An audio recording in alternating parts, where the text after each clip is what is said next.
एक दिन कैलाश पर्वत की ओर बढ़ते हुए इंद्र और बृहस्पति का सामना एक रहस्यमयी योगी से हुआ। ये साधारण योगी नहीं था। क्या ये वास्तव में शिव का रूप था, जो उन्हें परखने के लिए आया था? इंद्र की अवहेलना पर एक अदृश्य शक्ति का आभास हुआ। कोई नहीं जानता था कि शिव की तीसरी आंख की शक्ति इतनी भयंकर हो सकती है। और इसके बाद समुद्र में एक घटना घटने वाली थी, जो पूरे संसार को हिला देगी। ये कहानी सिर्फ युद्ध और शक्ति की नहीं है, बल्कि माया, विश्वास और छल की भी है। एक अज्ञात शक्ति का जन्म और विनाशकारी भविष्य का संकेत, जो देवताओं की परख करने वाला था। क्या आप उस अंधेरे रहस्य को जानने के लिए तैयार हैं, जो कैलाश पर्वत और समुद्र के बीच छिपा था? यह कहानी आपको सवालों में उलझा देगी। क्या आपने कभी किसी अनकहे रहस्य को महसूस किया है? नमस्कार दोस्तों, आपका स्वागत है आपके अपने चैनल कथा अमृतम में। एक दिन इंद्र और उनके गुरु बृहस्पति कैलाश पर्वत पर शिव से मिलने जा रहे थे। रास्ते में एक नग्न योगी, जिनके बाल उलझे हुए थे और जो एक तेजस्वी आभा से आलोकित थे, उनके मार्ग को रोक लिया। ये योगी स्वयं शिव थे, जिन्होंने इंद्र और बृहस्पति के अहंकार और बुद्धिमत्ता का परीक्षण करने के लिए ये रूप धारण किया था। शिव को पहचान न पाने के कारण इंद्र क्रोधित हो गए और उन्होंने उस व्यक्ति से रास्ता छोड़ने की मांग की। जब योगी ने उन्हें नजरअंदाज किया, तो इंद्र ने वज्र उठाकर वार करने का प्रयास किया। इसके जवाब में शिव की तीसरी आंख खुली और एक विध्वंसक ऊर्जा प्रकट हुई, जिसने इंद्र को मारने तक की स्थिति उत्पन्न कर दी। शिव को पहचानते हुए बृहस्पति तुरंत क्षमा की प्रार्थना की और शिव से इंद्र की जान बचाने की विनती की। विनाश से बचने के लिए शिव ने अपनी शक्तिशाली ऊर्जा को समुद्र में मोड़ दिया। इसी ऊर्जा से एक बालक का जन्म हुआ, जिसकी चीखें ब्रह्मा तक गूंज गईं, जो उसका ध्यान आकर्षित करने में सफल रहे। जब ब्रह्मा ने समुद्र देवता वरुण से पूछा, तो उन्होंने बालक की उत्पत्ति के बारे में कोई जानकारी नहीं दी। इसके बाद ब्रह्मा ने घोषणा की कि ये बालक असुरों का सम्राट बनेगा, जो एक दिन देवताओं से भिड़ेगा और उसे केवल शिव ही पराजित कर सकेंगे। उसकी मृत्यु के बाद उस बालक की आत्मा शिव की तीसरी आंख में लौट जाएगी। उसका नाम जलंधर रखा गया। जलंधर का अर्थ संस्कृत वह जो पानी धारण करता है, जिसे चलंतरन संस्कृत में वह जो चलता और तैरता है भी कहा जाता है। जलंधर हिंदू धर्म में एक शक्तिशाली असुर था। वह एक दिन तीनों लोकों स्वर्ग, स्वर्गलोक, पृथ्वी, भूलोक और पाताल नरक पर विजय प्राप्त करने के लिए शक्तिशाली बन गया। शक्ति का उत्थान और विवाह। जलंधर का बचपन शक्ति और आकर्षण से भरा हुआ था, और वह सामान्य असुरों से कहीं अधिक शक्तिशाली था। वह शेर जैसे विशाल पशुओं को नियंत्रित कर सकता था और इच्छा अनुसार समुद्र के ऊपर उड़ सकता था। उसकी महान शक्ति को पहचानते हुए शुक्र ने उसे असुरों का सम्राट घोषित किया। जैसे जैसे वो बड़ा हुआ, उसकी शक्ति अनमोल हो गई और उसे सबसे शक्तिशाली असुरों में से एक के रूप में सम्मानित किया गया। जलंधर ने वृंदा से विवाह किया, जो एक पतिव्रता और समर्पित महिला थी, जिसकी निष्ठा ने उसकी शक्ति को बढ़ाया और उसे किसी भी हानि से बचाया। उसका शासन निष्पक्ष था और उसने न्याय के साथ शासन किया, ये सुनिश्चित करते हुए कि उसके राज्य में कोई भी व्यक्ति बीमारी या कष्ट से पीड़ित न हो। हालांकि जब उसने शुक्र से असुरों और देवताओं के बीच पुराने संघर्षों की कहानियां सुनी, जिनमें समुद्र मंथन के दौरान विष्णु द्वारा राहु का सिर काटने की घटना भी शामिल थी, तो जलंधर देवताओं से नाराज हो गया। उसने अपने दूत घासमरा को इंद्र के पास भेजा और समुद्र मंथन के दौरान वरुण के खजाने को वापस करने की मांग की। इंद्र ने मना कर दिया, जिसके परिणाम स्वरूप देवताओं और असुरों के बीच भीषण युद्ध छिड़ गया। देवताओं के साथ युद्ध और तीनों लोकों की विजय। युद्ध विनाशकारी थे। दोनों पक्षों में अनगिनत हताहत हुए। शुक्र ने अपनी अमृत जीवनी, जीवन देने वाली विद्या से मरे हुए असुरों को पुनर्जीवित किया, जबकि बृहस्पति ने द्रोण पर्वत से औषधियों का उपयोग करके देवताओं को ठीक किया। शुक्र ने जलंधर को सलाह दी कि बृहस्पति को औषधियों का उपयोग करने से रोकने के लिए पर्वत को उखाड़ फेंके, जिसे जलंधर ने समुद्र में फेंक दिया। असुरों से हारकर देवताओं ने विष्णु से मदद मांगी, जो जलंधर के साहस से गहरे प्रभावित हुए। विष्णु ने जलंधर को अपनी इच्छानुसार वरदान देने का वचन दिया और जलंधर ने अनुरोध किया कि विष्णु लक्ष्मी के साथ उसके राज्य में निवास करें। विष्णु के युद्ध भूमि से हटने के कारण देवता पराजित हो गए और जलंधर तीनों लोकों का अधिपति बन गया। खजाने एकत्र किए और धर्म पूर्वक शासन किया। नारद की चाल और जलंधर की चुनौती। जलंधर के शासन को कमजोर करने के लिए देवताओं ने नारद से सहायता मांगी। नारद जलंधर के पास गए और कैलाश पर्वत तथा शिव की पत्नी पार्वती की सुंदरता की प्रशंसा की। ईर्ष्यालु होकर जलंधर ने अपने दूत राहु को भेजा और शिव से पार्वती को उसे सौंपने की मांग की। क्रोधित होकर शिव ने युद्ध की तैयारी की और उनके भ्रिकुटी से एक भयानक जीव कीर्तिमुख प्रकट हुआ, जिसने राहु को लगभग मार ही डाला। कैलाश पर्वत पर युद्ध। एक विशाल संघर्ष में जलंधर की सेनाओं ने कैलाश पर्वत पर घेराबंदी कर दी, जहां शिव के वाहन नंदी ने असुरों की सेनाओं का उग्र विरोध किया। नंदी ने वीरता से लड़ाई लड़ी, जलंधर की सेनाओं को भारी नुकसान पहुंचाया, लेकिन अंत में वह भी पराजित हो गया। पार्वती के आग्रह पर शिव स्वयं युद्ध भूमि में उतरे। जलंधर का आक्रमण जारी रहा। शिव के पुत्र और युद्ध के देवता कार्तिकेय ने मैदान में कदम रखा और उन्होंने देवताओं की सेनाओं का नेतृत्व करते हुए जलंधर की सेनाओं पर निरंतर हमले किए। हालांकि अपनी युद्धकला के बावजूद कार्तिकेय अंततः पराजित हो गए और उन्हें पीछे हटना पड़ा। अंतिम आक्रमण में गणेश, शिव के हाथी मुख वाले पुत्र, युद्ध में शामिल हुए। अपनी ताकत और बुद्धिमत्ता के लिए प्रसिद्ध गणेश ने युद्ध में कूदकर हमला किया, लेकिन जलंधर ने उन्हें पराजित किया और युद्ध भूमि पर घायल कर दिया। जलंधर का छल और वृंदा का दुखद शाप। जलंधर, जो विजय प्राप्त करना चाहता था, अपनी माया शक्तियों का उपयोग करके शिव का रूप धारण कर पार्वती के पास पहुंचा, ये सोचते हुए कि वह उसे धोखा दे सकता है। लेकिन पार्वती ने छल को भांपते हुए विष्णु का ध्यान किया और उनसे हस्तक्षेप की प्रार्थना की। इसके उत्तर में विष्णु ने एक योजना बनाई और जलंधर का रूप धारण कर वृंदा को धोखा देने की कोशिश की। जलंधर को मारने का केवल एक ही रास्ता था, वृंदा के पतिव्रता को भंग करना। विष्णु ने वृंदा को यह सपना दिखाया कि जलंधर को शिव ने मार डाला था। फिर एक तपस्वी का रूप धारण करके उन्होंने ये माया रची कि जलंधर को उन्होंने फिर से जीवित कर दिया है। अत्यंत खुश होकर वृंदा ने उनका स्वागत किया, जिसे वह अपने पति के रूप में समझ रही थी, और वह कई दिनों तक उससे एक वन में अकेले समय बिताने लगी।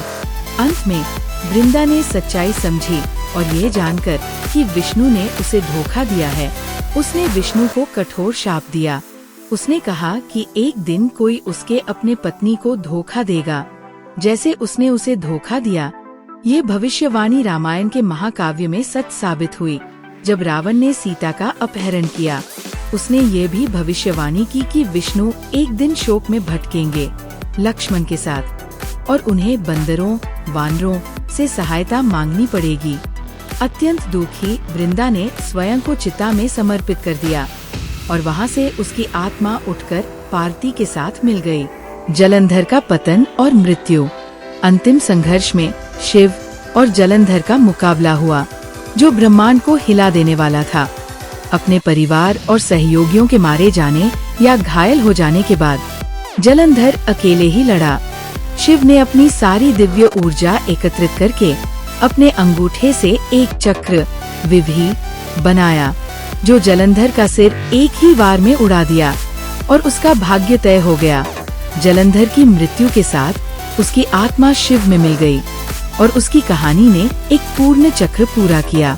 जलंधर की मृत्यु के बाद वृंदा को अमरता प्राप्त हुई और वह पवित्र तुलसी पौधे के रूप में प्रतिष्ठित हुई, जिसे आज भी भक्ति और पवित्रता का प्रतीक माना जाता है। जलंधर की ये गहन और तीव्र कहानी हमें प्रेम, अहंकार और भाग्य के ब्रह्मांडीय खेल की याद दिलाती है। ये शक्ति और संवेदनशीलता दोनों का एक काव्य है जो कालांतर में गूंजता रहता है। विष्णु का वृंदा को वरदान। वृंदा की अडिग भक्ति के प्रतीक स्वरूप भगवान विष्णु ने उसे एक शाश्वत सम्मान दिया। उन्होंने ये निर्णय लिया कि वृंदा को हमेशा के लिए तुलसी के पौधे के रूप में पूजा जाएगा, जो सभी पौधों में सबसे पवित्र होगा।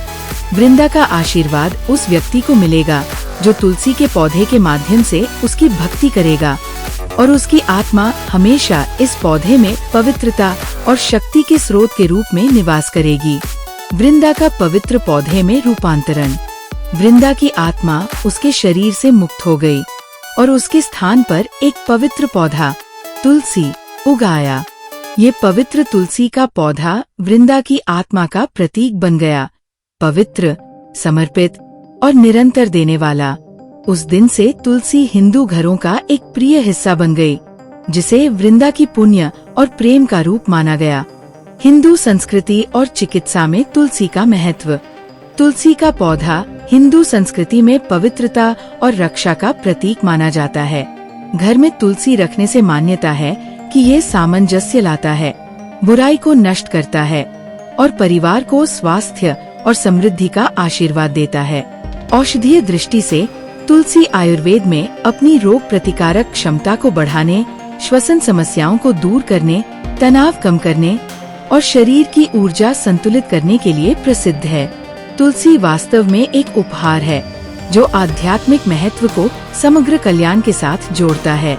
तुलसी के सामने दीप जलाने की परंपरा। प्रत्येक सुबह और शाम हिंदू घरों में महिलाएं तुलसी के पौधे के सामने दीपक जलाती हैं, जो भक्ति और आभार का प्रतीक है। ये परंपरा वृंदा की आत्मा को सम्मानित करती है और घर में दिव्य आशीर्वाद का स्वागत करती है। दीपक की ज्योति को अंधकार को दूर करने वाली माना जाता है, जो शारीरिक और आध्यात्मिक सुरक्षा का प्रतीक होती है और परिवार को शांति और समृद्धि प्रदान करती है। तुलसी विवाह के विस्तृत पूजन और उत्सव की प्रक्रिया। 1. तुलसी के पौधे की तैयारी और सजावट। दिन की शुरुआत पूरी तैयारी से होती है। भक्त तुलसी के पौधे को साफ करते हैं और सजाते हैं, जो घरों में बने छोटे मंदिर तुलसी वृंदावन में उगाया जाता है। तुलसी के पौधे को दुल्हन के रूप में सजाया जाता है। उसे छोटे साड़ी या कपड़े में लपेटा जाता है। महिलाएं उसे कुमकुम, हल्दी लगाती है और छोटे मंगलसूत्र, जो विवाह का प्रतीक होता है, पौधे के चारों ओर बांधती हैं और उसे श्री वृंदा देवी के रूप में सम्मानित करती हैं, जो भगवान विष्णु की पत्नी मानी जाती है। एक छोटा शालिग्राम, जो भगवान विष्णु का प्रतीक होता है, या तुलसी के पास रखा जाता है, जिसे पीले वस्त्रों में लपेटा जाता है और फूलों की माला से सजाया जाता है। 2. मंडप का निर्माण। तुलसी के पौधे के चारों ओर एक छोटा मंडप बनाया जाता है, जो गन्ने के डंठल, केले के पौधों या लकड़ी की छड़ों से सजाया जाता है, जिन्हें गुलाब के फूल, पत्तियां और रंगीन कपड़े से सजाया जाता है। यह मंडप पारंपरिक हिंदू विवाह समारोह का प्रतीक है। परिवार के लोग तुलसी के पौधे के पास रंगोली के पैटर्न भी बनाते हैं, जो रंगीन पाउडर से बनाए गए डिजाइन होते हैं, जिससे उत्सव का माहौल और भी मनमोहक बनता है। 3. विवाह समारोह। तुलसी विवाह की पूजा हिंदू विवाह समारोह से मिलती जुलती होती है। एक पुजारी को आमंत्रित किया जा सकता है, जो वैदिक मंत्रों का उच्चारण करता है और शुभ विवाह के लिए संकल्प करता है।